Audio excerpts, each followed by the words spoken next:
ஒரு காலத்துல சின்ன திரையில தனிக்காட்டு ராஜாவாக சன் டிவி தான் வலம் வந்துட்டு இருந்துச்சு. ஆனா 2015ஆம் ஆண்டுக்கு பின்னாடி நிலைமை அப்படியே தலைகீழா மாறுனுச்சு. போட்டியாக சன் டிவிக்கு விஜய் டிவி மற்றும் ஜீ தமிழ் சீரியல்களும் அப்படியே உள்ள வர ஆரம்பிச்சாங்க. இதனால் டிஆர்பி ரேஸ்லயுமே சன் டிவிக்கு போட்டியாக விஜய் டிவி மற்றும் ஜீ தமிழ் சீரியல்கள் அணிவகுத்து நின்னுச்சு. அந்த வகையில 2025ஆம் ஆண்டின் 46வது அதாவது கடந்த வாரத்திற்கான டாப் 10 சீரியல்களுடைய டிஆர்பி நிலவரம் என்ன அப்படின்னு பார்த்தோம் அப்படின்னா 10வது இடத்துல விஜய் டிவியின் சின்ன மருமகள் சீரியல் கடந்த வாரம் 7.34 டிஆர்பியை பெற்றிருந்த நிலையில இந்த வாரம் 7.25 புள்ளிகளை பெற்று அதே இடத்துல நீடிக்குது. 9வது இடத்துல பாண்டியன் ஸ்டோர்ஸ் 2 8.09 டிஆர்பி ரேட்டிங் கூட கடந்த வாரம் பெற்றிருந்த அதே 9வது இடத்துல தான் இருக்கு. கடந்த வாரம் இதை விட ரொம்ப குறைவா 7.64 தான் டிஆர்பி பெற்றிருந்தது அப்படின்றது குறிப்பிடத்தக்கது. எதிர்நீச்சல் தொடர்கிறது சீரியல் கடந்த வாரம் 8.91 புள்ளிகளோட 5வது இடத்துல இருந்துச்சு. இந்த வாரம் அதே எதிர்நீச்சல் 2 சீரியல் கடும் சரிவை சந்திச்சு 8.33 புள்ளிகளோட 8வது இடத்துக்கு தள்ளப்பட்டு இருக்கு. 7வது இடத்துல சன் டிவியின் மருமகள் சீரியல் இருக்கு. 8.62 புள்ளிகள் பெற்றிருக்கிற அந்த சீரியல் 8.35 புள்ளிகளை பெற்று அதே இடத்துல தான் கடந்த வாரமும் இருந்தது அப்படின்றது குறிப்பிடத்தக்கது. சன் டிவியின் பிரைம் டைம் சீரியல்கள்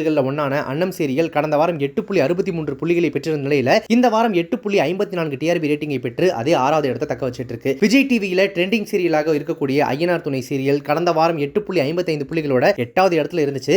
இந்த வாரம் 8.63 புள்ளிகளை பெற்று 5வது இடத்துக்கு முன்னேறி இருக்கு. விஜய் டிவியின் பிரபலமான பிரைம் டைம் சீரியல்கள்ல ஒன்றான சிறகடிக்க ஆசை கடந்த வாரம் 9.35 டிஆர்பி ரேட்டிங்கோட 4வது இடத்தை பிடிச்சிருந்த நிலையில இந்த வாரம் 8.78 புள்ளிகளோட அதே 4வது இடத்தை தக்க வச்சிருக்கு. சன் டிவியின் பிரைம் டைம் சீரியல்கள்ல ஒன்னான சிங்கப்பெண் சீரியல் கடந்த வாரம் 9.48 புள்ளிகளோட 2வது இடத்தை பிடிச்சிருந்த நிலையில இந்த வாரம் ஒரு இடம் பெண்ணுக்கு தள்ளப்பட்டு 8.94 புள்ளிகளோட 3வது இடத்தை பிடிச்சிருக்கு. சன் டிவியின் கயல் சீரியல் கடந்த வாரம் 9.41 புள்ளிகளோட 3வது இடத்துல இருந்த நிலையில இந்த வாரம் 9.10 புள்ளிகளோட 2வது இடத்துக்கு முன்னேறி இருக்கு. சன் டிவியில பிரைம் டைம் சீரியலான 3 முடிச்சு கடந்த வாரத்தை போலவே இந்த வாரமும் தன்னுடைய முதலிடத்தை தக்க வச்சிருக்கு. கடந்த வாரம் 10.18 புள்ளிகளை பெற்றிருந்த இந்த சீரியல் இந்த வாரம் கொஞ்சம் ரேட்டிங் குறைஞ்சு 9.61 ரேட்டிங் தான் வாங்கியிருக்கு அப்படின்னாலுமே கூட தன்னுடைய முதலிடத்தை யாருக்குமே விட்டு கொடுக்காம அந்த இடத்தை தக்க வச்சிருக்கு. சீரியல்களோட டிஆர்பியை பொறுத்த வரைக்கும் இந்த வாரமும் ஜீ தமிழ் விஜய் டிவி எல்லாம் அப்படி தூக்கி கொஞ்சம் ஓரமா வச்சுட்டு டாப் 3 இடங்களை சன் டிவி தான் ஆக்கிரமிச்சிருக்கு.